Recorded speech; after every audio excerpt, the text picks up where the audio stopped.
yang tentunya kehadiran tuan-tuan dan puan-puan ini membuktikan bahawa kita berani kerana benar.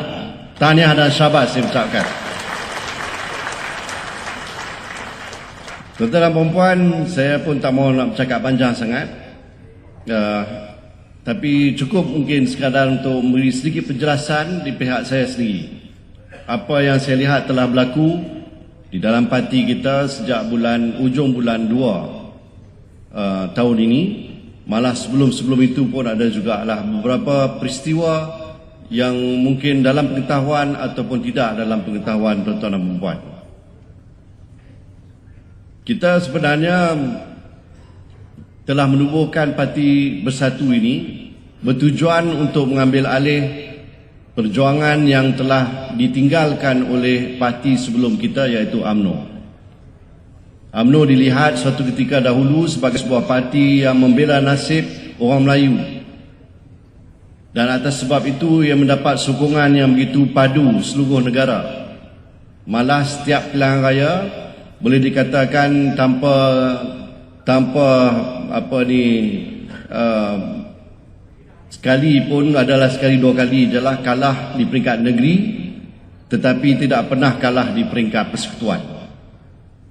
UMNO menjadi sebuah parti yang begitu unggul di dalam Koalisi Barisan Nasional kerana diyakini dan dipercayai oleh masyarakat Malaysia, khususnya orang Melayu.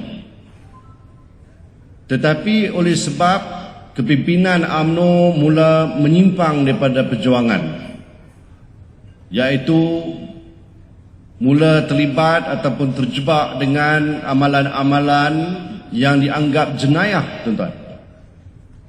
Amalan-amalan seperti rasuah, salah guna kuasa, penyelewengan. Malah satu lagi istilah yang kita belajar, kleptokrasi. Inilah antaranya yang menyebabkan masyarakat Melayu khususnya semakin hari semakin hilang percaya kepada UMNO. Dan ini dibangkitkan di dalam parti itu sendiri.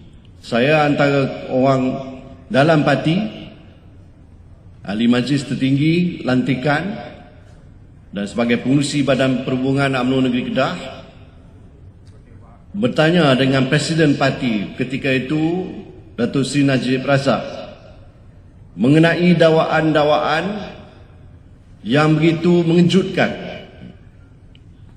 berkait dengan jumlah wang yang besar masuk dalam akaun peribadinya.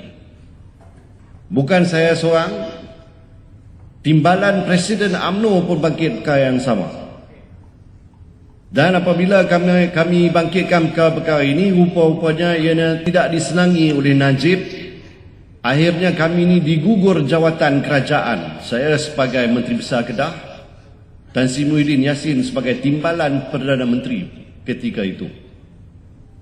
Dan sejurus kemudian kami juga dipecat daripada parti. Itulah yang berlaku dalam UMNO, tuan-tuan. Maka oleh sebab kita rasakan perjuangan untuk membela nasib orang Melayu ini perlu diteruskan, dan kita percaya bahawa UMNO tidak lagi mampu melakukannya kerana sudah terpalit dengan masalah-masalah jenayah ini. Maka kita bersetuju untuk menubuhkan sebuah parti yang diberi nama Parti Pribumi Bersatu Malaysia. Kalau kita lihat di dalam perlembagaan parti, jelas disebutkan antara asas-asas penubuhan parti ialah untuk menegakkan integriti. Malah perkara itu telah dinyanyikan dalam lagu kita sebentar tadi. Disebut di dalam perlembagaan parti, prinsip penubuhan parti ialah untuk menubuhkan sebuah kerajaan yang bebas rasuah. Kita nak sebuah kerajaan yang tadbir urusnya baik untuk memberi manfaat kepada rakyat Malaysia termasuk masyarakat Melayu. Tidak hanya terhad kepada Melayu tetapi kepada semua. Atas asas itulah parti kita telah ditubuhkan, tuan-tuan dan puan-puan. Dan kita lihat apa yang telah berlaku sekarang. Kalau kita ingat, sewaktu kita berpakat dengan Pakatan Harapan, kita telah bersetuju bahawa kita berpakat keempat-empat parti ini untuk bersama dalam pilihan raya supaya kita boleh menumbangkan sebuah kerajaan kleptokrasi. Itulah yang menjadi bahan sewaktu kita berkempen menjelang pilihan raya umum 14 yang lepas. Dan atas asas itu juga yang kita menang, tuan-tuan dan puan-puan. Mana tak menang, rakyat dapat lihat dengan mata mereka sendiri apa yang berlaku sewaktu negara di bawah kepimpinan kerajaan BN yang ditunjangi oleh UMNO. Bukan hanya Perdana Menteri sendiri yang terlibat di dalam 1MDB yang tersohor seantero dunia itu, tetapi juga tokoh-tokoh UMNO yang lain turut terpalit dengan macam-macam kes-kes mahkamah, baik melibatkan Felda, MARA, tabung haji, tuan-tuan buat. Ada orang baling sini. Tabung haji pun kenal juga. Felkra. Dan macam-macam lagi agensi-agensi kerajaan GLC yang mana kepimpinan terdahulu telah melantik orang-orang ini menerajui agensi dan GLC tersebut. Akhirnya mereka menggunakan kesempatan itu untuk memperkayakan diri sambil melaung-laungkan hidup Melayu, hidup Melayu, perjuangan agama, bangsa dan tanah air. Rupa-rupanya di sebalik tabir mereka menjaga kepentingan peribadi dan bukannya kepentingan pertubuhan yang mereka wakili itu. Maka kita telah masuk dalam pilihan raya, kita menang kerana rakyat mahukan sebuah kerajaan yang bersih, bebas daripada rasuah. Malangnya tuan-tuan dan puan-puan, baru 22 bulan kita mentadbir negara ini, sebahagian daripada ahli-ahli parlimen daripada Pakatan Harapan, ada yang daripada Parti Keadilan Rakyat, ramai juga yang daripada Bersatu, tuan-tuan dan puan-puan, yang melompat dan memberi sokongan ataupun kekuatan kerusi parlimen itu kepada PAS dan UMNO di bawah satu gagasan baru yang diberi namakan Perikatan Nasional. Tuan-tuan dan puan-puan, lihat apa yang sedang berlaku sekarang ini. Perkara yang sama seperti mana yang berlaku sebelum PRU 14, lantikan demi lantikan untuk menerajui GLC dan agensi kerajaan telah dilakukan oleh kerajaan yang ada sekarang ini yang dipimpin oleh Tan Sri Muhyiddin Yassin, Presiden Parti Pribumi Bersatu Malaysia. Kita boleh agak apa yang akan berlaku sebab di antara mereka yang dilantik ini adalah pemimpin-pemimpin daripada UMNO juga, pihak yang kita telah tolak, pihak yang telah kita kalahkan dalam PRU kerana masalah kleptokrasi. Malah ada di kalangan mereka masih lagi turun naik mahkamah, dengar. Kes belum lagi selesai. 28 hari bulan Julai ini kita akan lihat apa keputusan mahkamah mengenai SRC International yang melibatkan Najib Razak. Baru 2 hari yang lepas, SPRM telah mengeluarkan satu kenyataan media nyatakan bahawa mereka telah mohon untuk menyita 1.6 bilion ringgit yang dikatakan berada di dalam akaun sebuah syarikat Petro Saudi di United Kingdom yang dikatakan sumbernya ialah 1MDB dan ianya melibatkan Najib Razak. Ini daripada SPRM 2 hari lepas. Saya ingat tuan-tuan baca dalam surat khabar, tak ada kot. Tak ada laporan pun mengenai perkara itu. Tapi kalau cari kenyataan media daripada SPRM, tuan-tuan akan jumpa. Jadi yang kita buat ni, tuan-tuan dan puan-puan, balik kepada perjuangan asal kita. Kita tidak boleh merelakan kleptokrasi ini kembali menular. Kita tak boleh biarkan punca masalah yang dihadapi oleh negara kita sebelum PRU14 itu berulang lagi dengan orang yang sama, tetapi kali ini kerana pintu terbentang luas dibuka oleh Presiden parti kita sendiri. Apa sebab Tan Sri Muhyiddin Yassin sanggup melakukannya? Walhal dialah antara orang yang dipecat daripada jawatan Timbalan Perdana Menteri, dipecat daripada UMNO itu sendiri, menubuhkan parti bersatu dengan kita, melawan UMNO dan kita berjaya mengalahkan, akhirnya menjadi menteri dalam negeri pula tu, tetapi tergamak untuk mengkhianati perjuangan parti semata-mata untuk menjadi Perdana Menteri. Apa sebabnya? Yang dia boleh lantik orang-orang yang sama juga ke jawatan-jawatan tinggi dalam agensi kerajaan, JLC dan sebagainya, yang mendedahkan negara sekali lagi kepada masalah kleptokrasi itu. Sebabnya tuan-tuan, kerana dia hanya mempunyai 111 ahli parlimen yang menyokong dia dalam Dewan Rakyat. Sejak angkat sumpah sebagai Perdana Menteri pada 1 bulan Mac 2020, satu demi satu lantikan JLC dan agensi kerajaan telah dibuat dari kalangan ahli-ahli parlimen semata-mata untuk menggula-gulakan mereka, menyokong dia sebagai Perdana Menteri dan menyokong kerajaan Perikatan Nasional. Jadi kalaupun kita faham dia terpaksa lakukan untuk menyelamatkan diri dia dalam jawatannya sebagai PM, tetapi sebenarnya kita semua terdedah kepada masalah yang berlaku sebelum PRU14, iaitu rompakan, kecurian. Kita ni kena samun sekali lagi, tuan-tuan dan puan-puan, oleh pihak yang sama yang telah kita kalahkan pada pilihan raya yang lepas. Jadi kita ni tak sanggup menerima keadaan ini, dan kita nak supaya kita kembali kepada perjuangan asal kita. Kita tubuhkan parti ini untuk menegakkan keadilan, untuk kita menolak kemungkaran, tuan-tuan. Kita berjuang mati-matian bersama-sama dengan rakyat untuk menyelamatkan negara ini daripada kleptokrasi tahap gaban, tuan-tuan. Yang satu dunia dah tahu cerita ni.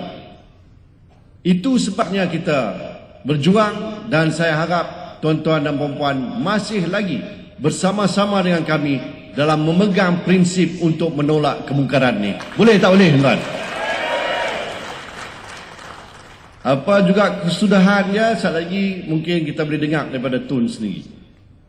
Tapi saya harap bila bersatu jadi blackout ni bermakna kita tidak boleh menghalalkan, mengiyakan kebobrokan yang telah berlaku di dalam parti kita, mencemar nama baik parti kita ini, malah mencemar nama baik pejuang-pejuang dalam parti yang telah berusaha gigih bersengkam mata sampai kita meyakinkan rakyat untuk memberi mandat kepada kita PRU14 yang lepas. Sekarang lagi yang saya nak sentuh ialah mengenai keputusan untuk membawa bersatu ini keluar daripada PH. Kita kena ingat, di awal penubuhan parti, kita berhasrat untuk menyertai proses demokrasi negara melalui pilihan raya. Kita juga telah bersetuju untuk menyertai Pakatan Harapan. Ketika itu, PH ini dianggotai oleh 3 parti, iaitu Keadilan, Amanah dan DAP. Tetapi apabila kita memohon untuk menyertai PH ini seolah-olah buat semula. Dia buat lain. Dia kata bukannya 3 ni nak menerima penyertaan adik bongsu bersatu ni, sebaliknya dia buat balik Pakatan Harapan ni. Satu perjanjian baru telah dirundingi oleh 4 parti. Jadi kita tubuhkan PH ni 4 parti dalam satu gabungan. Empat-empat parti kita ini berunding, dan antara perkara-perkara yang telah dipersetujui ialah kita nak satu gabungan parti politik yang mana kita nak masuk dalam pilihan raya sekali lagi. Kita tak maulah bertindih kursi. Tempat yang bersatu bertanding, 3 parti lain tak bertanding. Tempat yang Amanah, Keadilan ataupun DAP bertanding, bersatu pun tak bertanding. Itulah persetujuan yang kita meterai dalam perjanjian tersebut. Dan antara lain dipersetujui juga calon Perdana Menteri sekiranya Pakatan Harapan ini menang ialah Tun Mahathir Mohamad, calon timbalan Perdana Menteri Datuk Seri Wan Azizah. Dan ini pun dipersetujui. Tuan-tuan dan puan, yang sign dokumen itu mewakili Parti Pribumi Bersatu Malaysia ialah Presiden parti kita sendiri, iaitu Tan Sri Muhyiddin Yassin. Saya sebut perkara ini supaya kita faham bahawa ada satu dokumen rasmi, satu perjanjian yang mengikat kita keempat. Kita pun ada yang kita janjikan dan mereka pun ada, dan bila kita bersepakat antara 4 parti ini, maka dengan termeterainya perjanjian itu, yang itulah yang menjadi asas penubuhan Pakatan Harapan. Kemudian kita masuk pilihan raya dan kita menang. Kerajaan yang ditubuhkan lepas itu, baik di negeri Kedah ke, baik di persekutuan sekalipun, nama kerajaan itu pun Kerajaan Pakatan Harapan.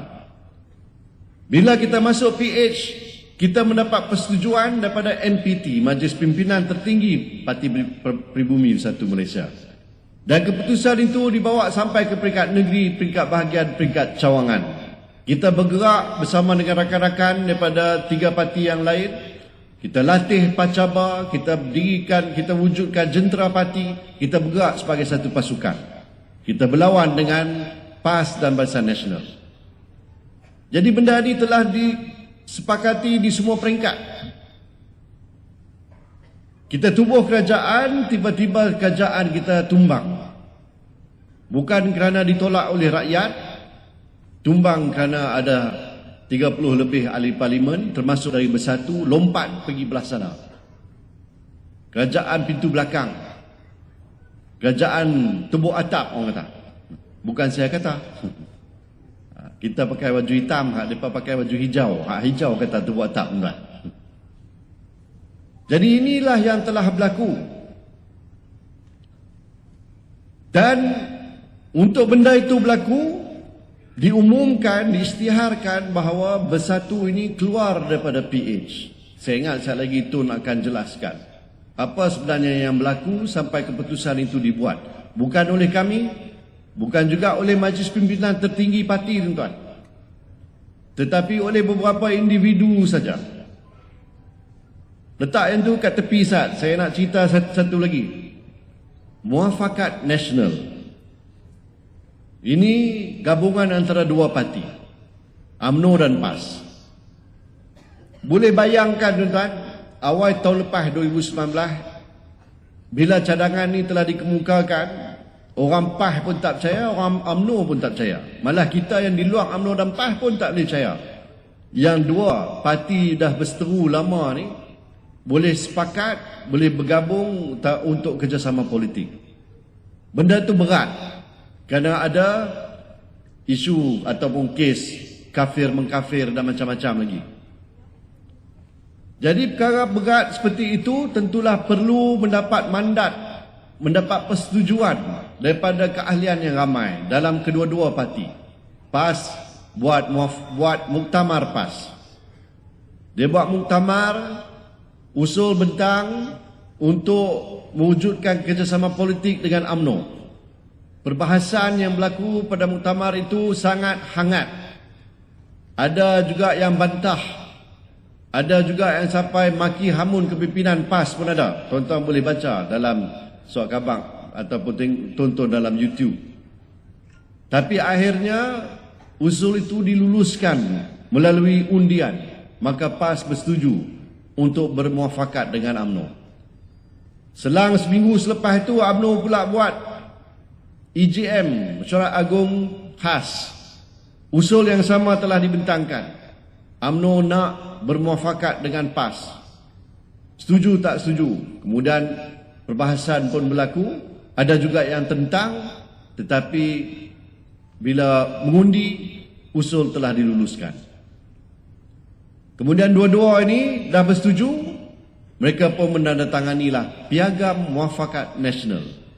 Saya sebut perkara ini untuk tunjukkan pada tuan-tuan dan puan-puan, seperti mana waktu kita menubuhkan Pakatan Harapan dulu, ada satu dokumen rasmi, ada satu rundingan yang berlaku, kesepakatan, kemudian mendapat persetujuan daripada ahli-ahli di semua peringkat, baik di peringkat tertinggi, negeri, bahagian cawangan.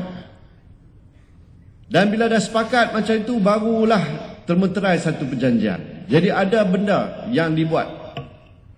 Bagi kita masa masuk Pakatan Harapan, bagi UMNO dan PAS, waktu mereka tubuhkan Muafakat Nasional.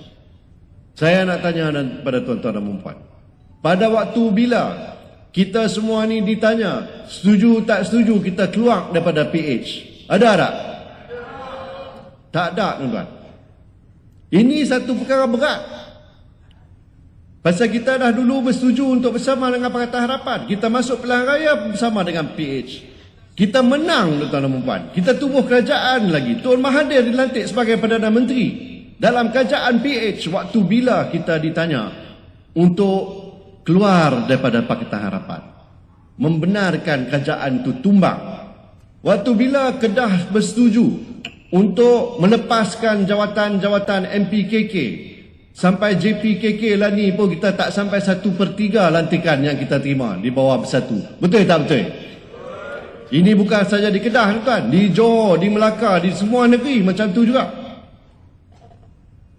Benda ni tak ditanya, kita pun tak pernah terima. Satu keputusan telah dibuat di peringkat tertinggi, itu pun tak melibat pengurusi parti, tak melibat timbalan presiden, tak melibat Setiausaha Agung. Keputusan itu dibuat dan kita semua terpaksa terima keputusan itu. Kita pun tak tahu apa cerita, balik kawasan kita, kawan-kawan daripada PH ni nampak macam mereka duk ingat kita ni tikam belakang mereka. Padahal kita dulu bersama berjuang untuk menang dalam pilihan raya. Jadi saya sebut perkara ini untuk menjelaskan bahawa keputusan untuk keluar daripada PH itu dilakukan secara yang tergesa-gesa, tanpa fikir panjang, dan sampai ke hari ini masih lagi bermasalah. Tengok sajalah apa yang berlaku di dalam Dewan Rakyat baru-baru ni. Jadi inilah yang sedang berlaku, tuan-tuan. Hari ini kita dengar bahawa pencalonan kami untuk bertanding dalam pemilihan parti seolah-olah digugurkan.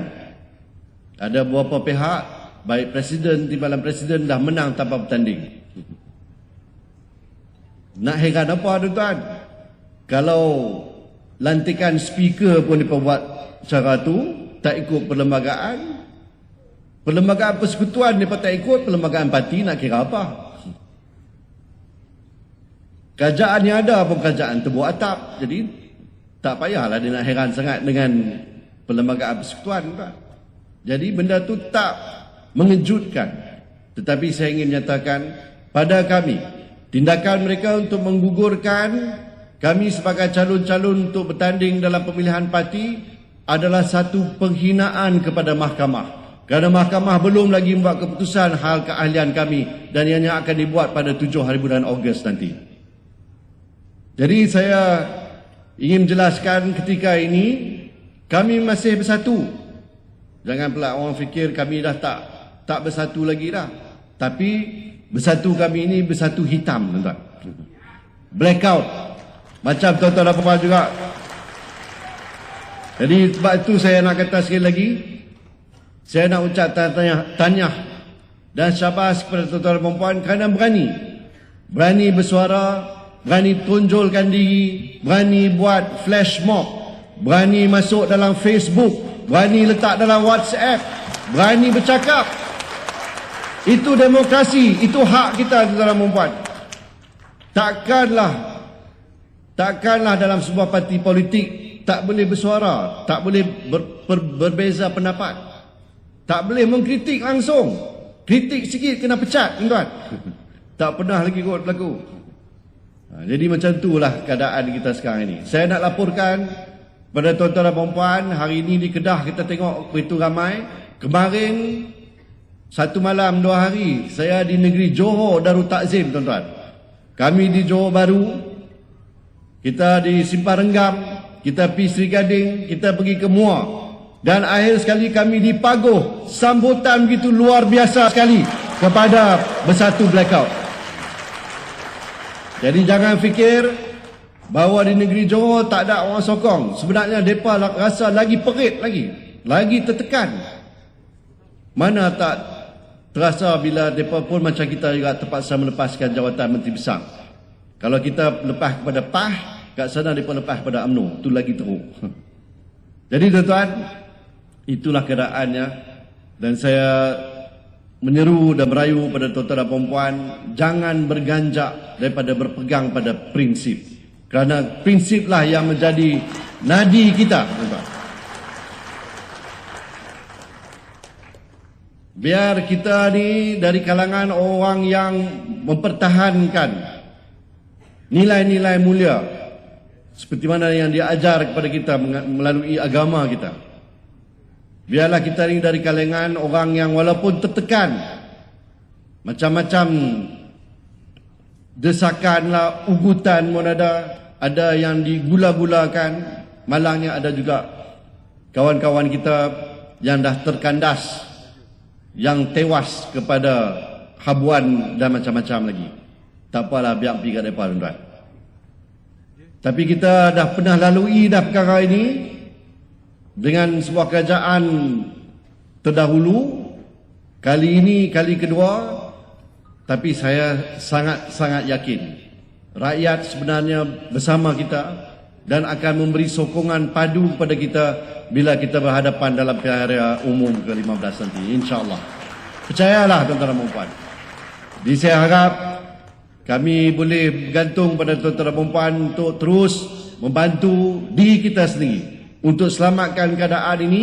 Dan insya-Allah kalau itu dapat kita lakukan, kita akan lihat bahawa kita yang memegang pada prinsip ini akan dapat menguat satu hala tuju yang lebih baik bagi negara, bagi negeri Kedah Darul Aman, bagi semua masyarakat, termasuk masyarakat Melayu itu sendiri. Dan insya-Allah usaha kita itu mendapat berkat, rahmat dan keredaan daripada Allah SWT juga, insya-Allah. Jadi saya ucap terima kasih sekali lagi. Wabillahi taufiq wa hidayah. Wassalamualaikum warahmatullahi taala wabarakatuh.